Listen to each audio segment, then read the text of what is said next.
Yo, it is your boy Savage D Sag back up in this beach. What is good, and man, I hope you all have been good. We are back with the dual review of both chapter 136 and 137 of this Chainsaw Man greatness, nigga. So let's get right into Chainsaw Man chapter 136 first. This chapter starts off with Denji going to school after the dramatic ending of the last chapter and us finding out that Asa is out here putting in work on these devil-killing streets. Denji is depressed and going through his locker when another student notices his Chainsaw Man t-shirt and approaches him. The student tells Denji that there is a theory that Chainsaw Man is stealing the credit for Asa's feats and that he should stop supporting Chainsaw Man since Asa attends their school and it'd be like supporting a victimizer. This shit sounds like 2023 Twitter, bruh. But anyways, another student overhears and yells at the initial student, asking if he heard him dissing Chainsaw Man before he punches Denji. I guess assuming that Denji was in agreement about Chainsaw Man being trash. We then transition to a teacher scolding Denji about him whooping that student's ass, and then we see Sashida approaching Denji saying that he heard Denji put the other guy in the hospital, to which Denji says he lost one tooth, to which Sashida says that he guesses that this is the life of an ordinary high schooler and that he doesn't know anyway since he isn't ordinary himself. Yeah, Sashida, we know that.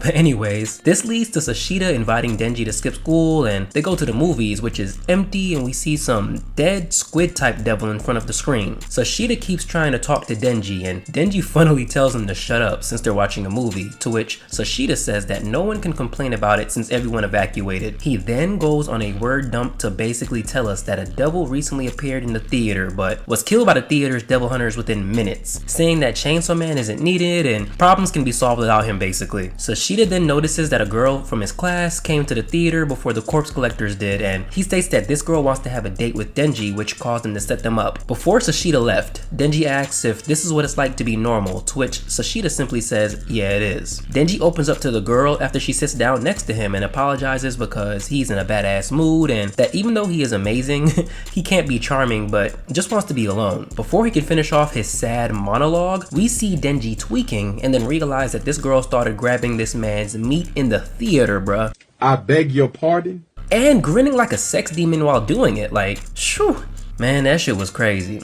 I don't have much to add to this chapter to be honest, but one noteworthy thing I will say was how sad it was seeing Denji going through the aftermath of Asa stealing his glory unknowingly. At this point, being Chainsaw Man is a part of Denji's identity and being forced to not transform is taking a toll. I just can't wait for Denji and Asa's next interaction because that will be true entertainment. Nothing too crazy this chapter in my opinion, so let's move on to chapter 137. So this one starts off with the mystery girl enticing Denji sexually, but saying that in order for them to do it, he has to lick the dead squid looking devil that's just still laying there in the theater. Denji says what we are all thinking, telling the girl that she is sketchy and her appearance is too convenient. He adds that he isn't going to fall for the traps of a thought no more since he is mature now and is tired of mindlessly obeying people. We've heard these thoughts before. But anyways, after telling the girl to have some self-respect and leave, this man does a complete 180 and starts licking the squid, even putting one of the tentacles in his mouth like a popsicle at the request of the girl as she laughs. Bruh, Denji, you need some self-respect. But anyways, Denji thinks to himself that this long-haired girl is cute and we transition to a karaoke studio which has Fujimoto's name on it. Hey, I see you Fuji Goto, I see you. Denji asks if they're gonna have sex at a karaoke place and the girl says that they could never get a room since they have on school uniforms, but she got the hookup at the karaoke spot since her friend works there part-time and will leave them be. Denji says fuck the foreplay and tries to get into it, but then the crazy girl starts singing this demonic but hilarious song.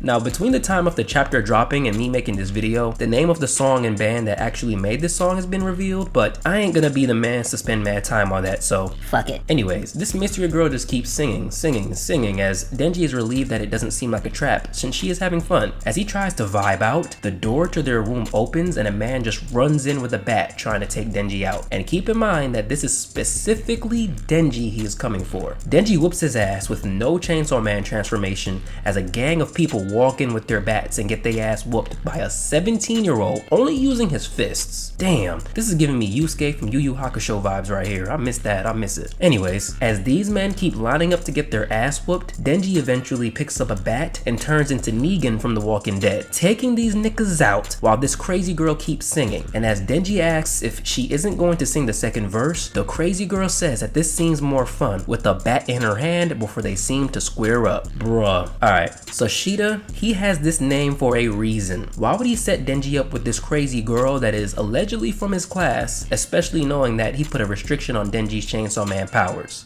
2, who is this girl anyway? Is she a pawn of Fammy? Where the fuck is she coming from? Like, she went from grabbing this man's meat to singing like crazy to grabbing bats and challenging our boy. Like, this is the worst case of mood swings I've ever seen since my ex on her menstrual cycle, man. Anyways, I genuinely don't know where we can go from here, besides maybe like a baseball bat fight between these two, which is usually a main strength of Chainsaw Man, the unpredictability, but these last 2 chapters were kind of just okay to me, if I'm being honest. Fuji is always a man that can flip shit at the drop of a hat, plus I'm coming from a week by week standpoint, so I still have faith in Fuji and think that shit can and will pick up again soon. Oh, and also, I finally started a Twitter for the channel. It took me long enough. If you don't mind, go ahead and give me a follow if you want more thoughts of, Chainsaw Man, anime and manga in general, MMA even, etc. And on that note, drop a comment. Y'all know I read those. Like, sub. Shit, follow your boy on Twitter. It's your boy Savage D Sag, and I'm out. Peace. Oh, and the Twitter link is in my description below, and you might see a card above. Alright, bye.